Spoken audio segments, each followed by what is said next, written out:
Now, speaking of upcoming devices, it looks like iPad and MacBook production might be delayed due to that global chip shortage that we had talked about previously. And there's some speculation that the reason we haven't seen an event or that events may be delayed is because products might not be ready to go because of the chip shortage. Now, apparently on the iPhone side, they've been able to avoid disruption due to these shortages.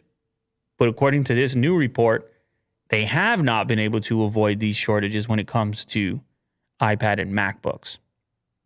So that could be why those early rumors of an event taking place, I think there were like two different stages, two different dates, and then none of them happened, and then they just announced WWDC, and there could be some level of involvement here. Here's a quote. Production plans for Apple's iconic iPhones have so far not been affected by the supply shortage, although the supply of some components for the devices is quite tight, according to two sources. So they're saying, hey, it could touch those products too in a moment.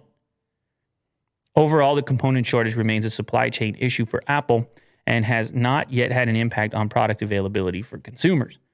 So what does this mean to you, the buyer? Probably not much, other than you may have to wait a little longer for those next models. You would probably be okay if you're picking up, but I don't know. I think people are sort of avoiding iPads right now specifically because there's